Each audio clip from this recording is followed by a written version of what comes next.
Jim Crow laws were state and local laws enacted in the United States between 1876 and 1965. These laws enforced racial segregation in all public facilities in the southern United States, with a particular focus on the separation of African Americans from whites. The Jim Crow laws were enacted because of the 14th and 15th Amendments added to the United States Constitution, which granted voting rights and citizenship to African Americans. The laws were designed to maintain white supremacy and deny African Americans any more rights. One of the most important events in the history of Jim Crow laws was the Plessy versus Ferguson decision of 1896.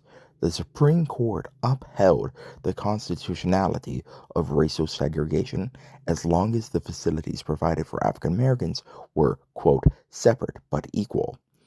This doctrine of separate but equal became the legal justification for decades for Jim Crow laws for unequal treatment, since it was technically legal.